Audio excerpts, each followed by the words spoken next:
Greetings, YouTube. Danny Staten here on the Daily Dan blog, and I'm taking a look at Grimm's Ghost Stories today. A Gold Key comic book, number 28 from 1975. Hey, this comic book came out the same year my sister did. I love Grimm Ghost Stories, but it's not exactly my favorite kind of Grimm. But I guess it'll do in a pinch. Yeah, this is a collection of terrifying ghost stories from 1975. I'm a little disappointed. The cover's a little wrinkly. This old comic book's been through a lot. I'm going to have to put it in a bag and tape it shut when we're done and never open it again. I guess if you gave it a good pressing, it'd be okay. It's not really that bad, but it's not a 9.0, boy. It's more like a 2.5. So let's bust it open and have a look inside and see what happened back in 75. Inside the front cover, we get the terrifying story of a carrot shortage. Whatever will Bugs Bunny and Porky Pig do? Bugs Bunny and Porky versus the carrot shortage. Solved by a case of Hostess cupcake Twinkies. And one of the things I blame for the current state of my blood sugar. Oh, jeez. You should have known this story would take place in California, because all the good stuff happens in California. Hal Moorhead, his wife and child, prepare to move into this peachy cottage in the Sierra Nevada. That's right, they bought him a cottage in California. They want to live happily ever after in the woods. But you know what happened is as soon as they moved in, homie woke up and stuck his hand in a pile of blood. I'm feeling a little poltergeist activity in this house. So in some full panels brought to you by the Daily Dan blog, Daily Dan gives praise to how well the art in this comic book is drawn. I love the art in this old comic book. He quickly informs the wife, hey, I've done the blood, and I saw it, but it's not there now. You know, I think our house may have a little spook thing going on. He goes downstairs where he sees a steaming pile of stinking turds sitting on the coffee table. Yeah, who left this pile of crap, stinking turds on the coffee table? I know it's hot coals. He found hot coals. I'm making a joke, boy. He found some hot coals smoking, he thought. Somebody left some hot coals smoking. It must be a joke, a practical joke. It would be a lot more fun if it was a big steaming pile of dog poop, though, wouldn't it? Wouldn't it? So old Moorhead goes and sees the real estate agent. And from the real estate agent, he found out that he bought his house when an old man had died, an old rich man who owned a silver mine. A silver mine. The house had had a fire and the old man passed away. I guess that explains the smell of burning coal. Loud screams break the silence of the night. The well-drawn, well-endowed ginger wife is ready to head for the motel as Frank investigates the situation of the house, suspecting it may be haunted. He finds that the man who lived there was a hero who tragically died trying to rush back into the fire to save his family. The fire was supposedly started by burning coals. Yes, dude, I think we have a haunting. The poor man was a rich man. The man owned a silver mine in South America. Oh, and then we get a commercial, an instant replay. We get to see the really coolest commercial in this comic book so far. It might be the only commercial in this comic book so far. That's right. No, we got that Hostess cupcake crap. But now we get to see the $6 Million Man. We get to see Steve Austin save the day. We get to see Steve Austin's Bionic Repair Center that you could have bought back in 1975. Jeez, I think I had that. Clear my name. Clear my name. The sounds ring through the house. The wife's away. And the two guys who investigate paranormal are freaked out as they come over to investigate the scene of the crime.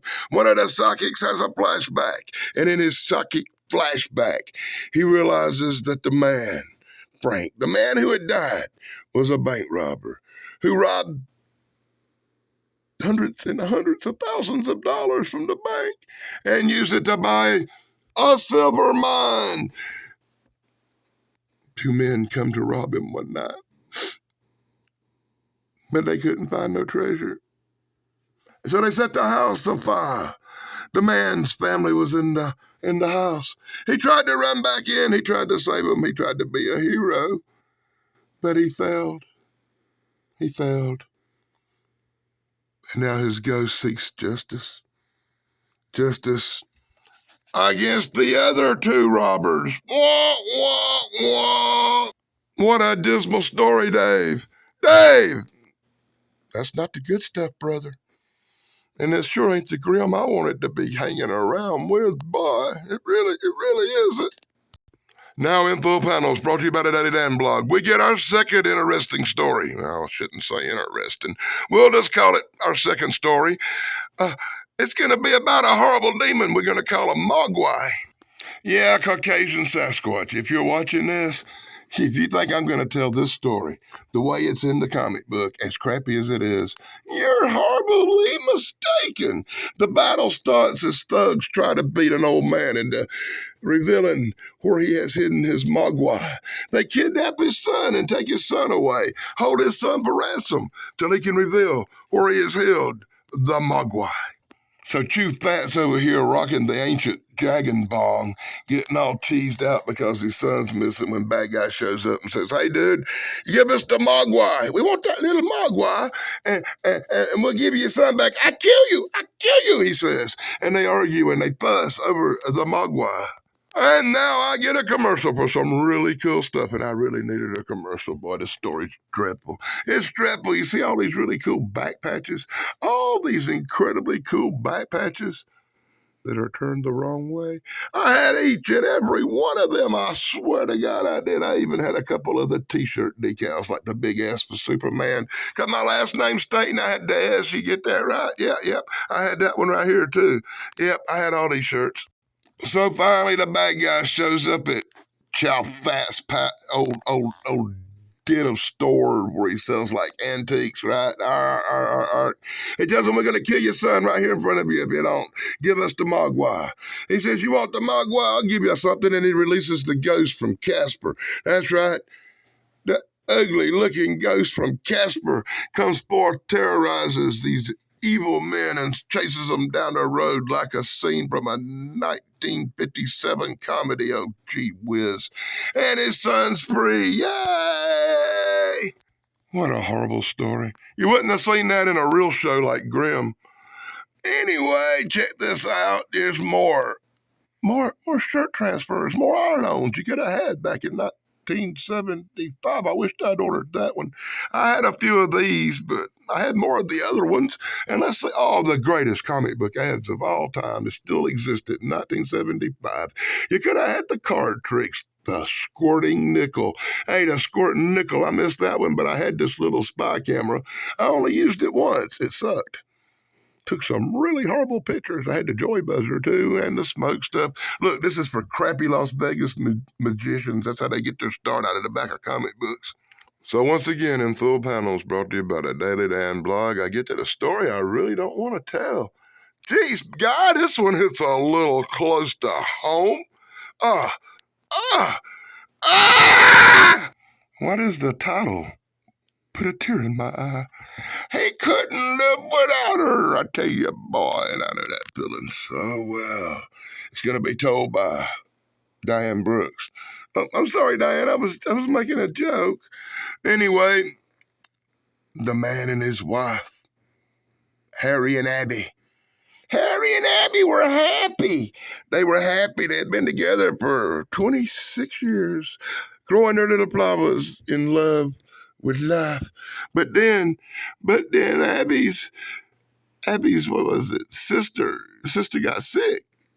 She might not make it. She needs Abby to come take care of her. So Abby jumped on a train. She headed on down the road, boy. That's right, Abby headed off to take care of her sick sister. Little did he know it would probably be the last time he ever saw her. Order by mail now. Thank God for commercials. Ooh, I almost cried. Yes, it's 1,001 things you can get free. And all of them are probably junk. Fake traffic tickets, the pleasure of tormenting your friends, or you could have sold this shit they called grit. And once again, God, I think Back Patches sponsored this comic book this week. By more Back Patches. I see a few I had. Most of them I didn't. Some of them are extremely cool, though. It's then that Harry gets the tragic news of the train crash. That's right. Abby bought the farm. Harry goes and buries his wife, Abby. As he passes the cemetery gates, I'm sure a tear fell down his cheek. I know that's the way it worked for me.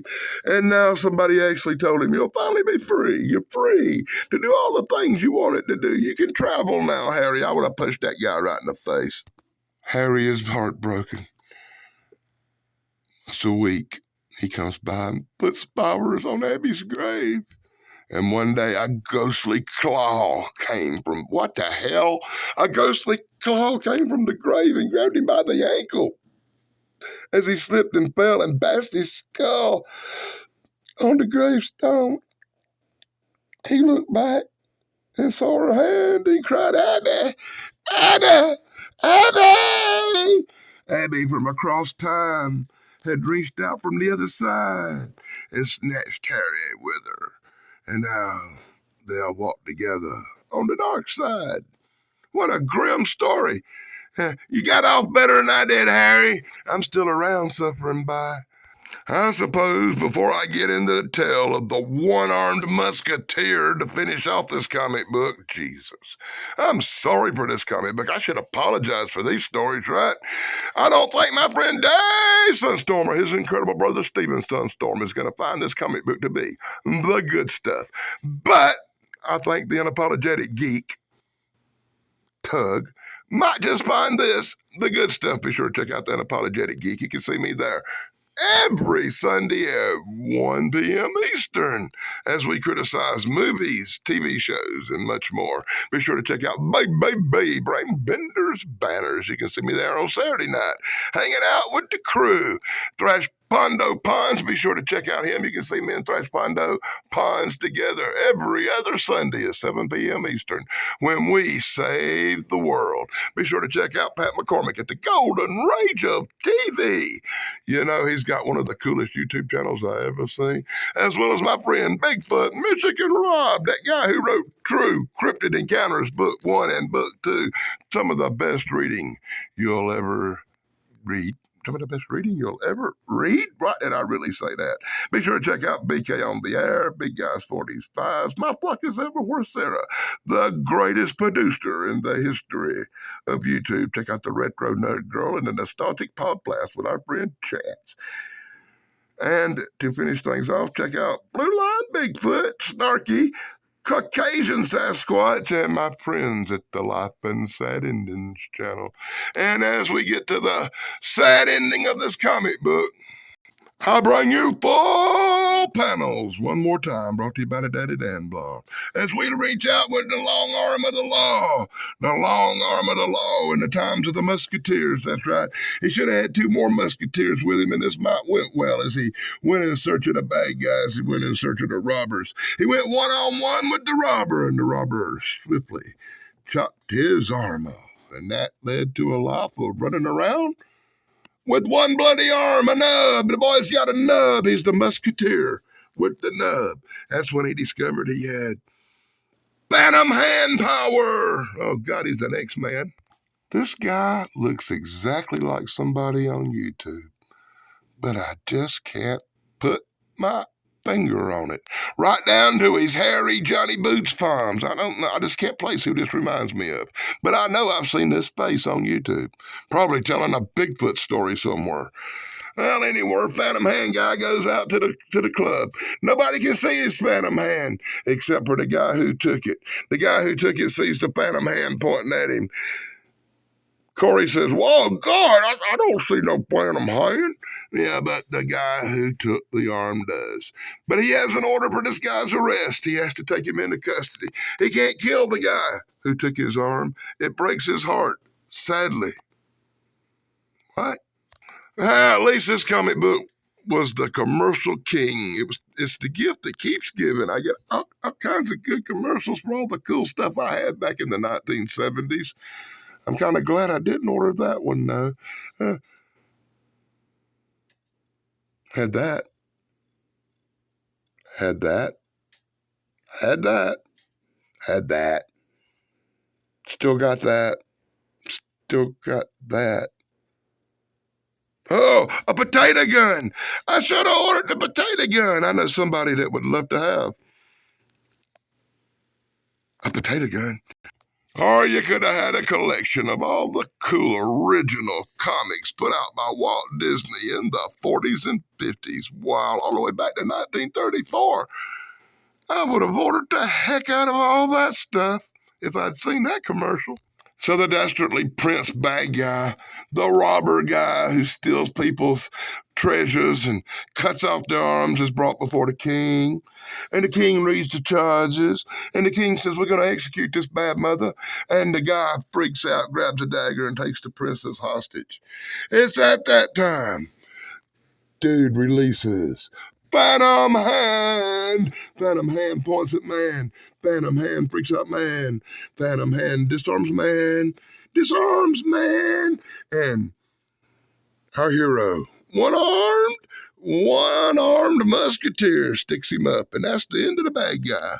And that's the end of the comic book. And thank God it's over. But once again, this comic book is the commercial that keeps giving. Hey, I had both them too. And this is another collection of all the cool stuff you could have ordered back in 1975, which I did order all this stuff back in 1975. But at least when I order stuff out of a comic book, I'd take it down to the post office, pay 10 cents, make a photocopy of the page and fill it out. I never messed up a comic book like some people. Or you could have had the Wild Rider Evel Knievel stunt set ripoff. That's right, Wild Rider. That's where you take a guy and put him on a motorcycle and jump him over stuff and pretend it's Evel Knievel because you couldn't afford the real Evel Knievel. And once again, it features a lot of $6 Million Man commercials because $6 Million Man was real popular back in 1975. But honestly, when I chose to review this comic book, I think 95% of it was just so I could show the back of it and talk about the $6 Million Man and all the really cool toys you could have had back in 1975 from Kenner. That's my look at Grimm's Ghost Stories, number 28 from 1975. I hope you enjoyed my review of one of the worst comic books that ever existed. One day I'm going to find some comic books based on Grimm TV show and do some of them. I actually got some somewhere. And until then, this is Danny Staten on the Daily Dan blog. And be sure to like, subscribe, and ring the bell. And guess what? I'll be back. Blog over.